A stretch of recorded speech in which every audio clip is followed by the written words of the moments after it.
तुम्ही पाहत आहात MCN न्यूज मराठी। बनावट कागदपत्रांच्या आधारे आणि प्रशासनाच्या डोळ्यात धूळ फेकून शेकडो परप्रांतीयांची नावे स्थानिक मतदार यादीत घुसवण्यात आल्याचे धक्कादायक वास्तव उघड झाले आहे।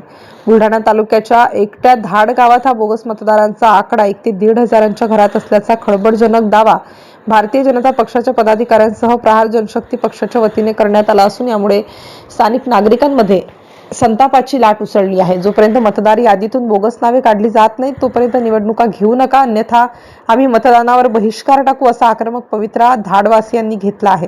भारतीय जनता पक्ष व प्रहार जनशक्ती पक्षाच्या शिष्टमंडळाने जिल्हाधिकारी डॉक्टर किरण पाटील यांची भेट घेऊन त्यांना निवेदन आणि कागदपत्रांचे पुरावे सादर केले। त्यानुसार या रॅकेटचे धागे दोरे थेट आसाम राज्यापर्यंत जोडलेले असल्याचं निदर्शनास आणून देण्यात आलं। MCN न्यूज मराठीकरिता रवी शेगोकार, धाड।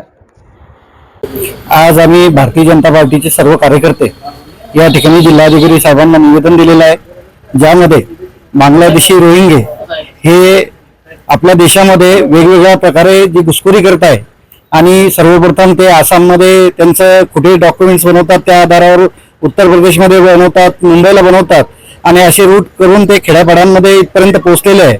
म्हणजे त्यांनी आपली भाषा सुद्धा या ठिकाणी शिकलेली आहे आणि जी आपण आता मतदार पडताळणी जी चालू होणार आहे त्यामध्ये प्रत्यक्ष त्यांच्या घरी जाऊन ते लोक त्या ठिकाणी कसे आले याची माहिती सुद्धा प्रशासनाने घेण्याची आवश्यकता आहे।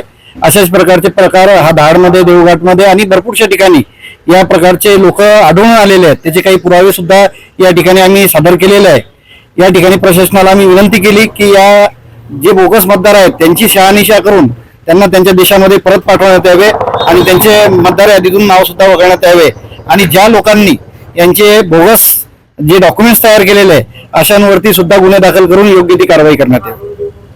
आज जिल्हाधिकारी साहेबांना भेटून आम्ही सर्वांनी मतदान यादीमध्ये बांगलादेशी रोहिंगे यांचे जे मतदान बोगस प्रकारे मतदान यादीमध्ये समाविष्ट करण्यात आलेलं आहे।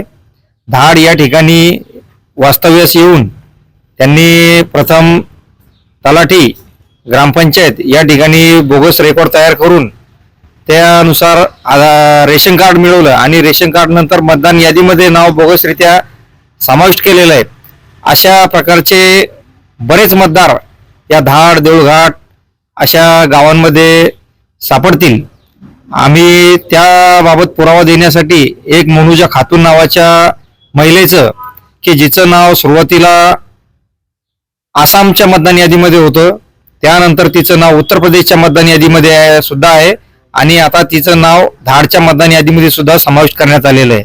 असे जे बोगस मतदार आहेत या मतदारांचा शोध घेऊन त्यांचं नाव या मतदार यादीतून कमी करण्यात यावं आणि अशा मतदार यादीमध्ये जे बोगस नावे समाविष्ट करण्यात सहभागी असतील त्यांच्यावर कायदेशीर कारवाई सुद्धा करण्यात यावी अशी विनंती आम्ही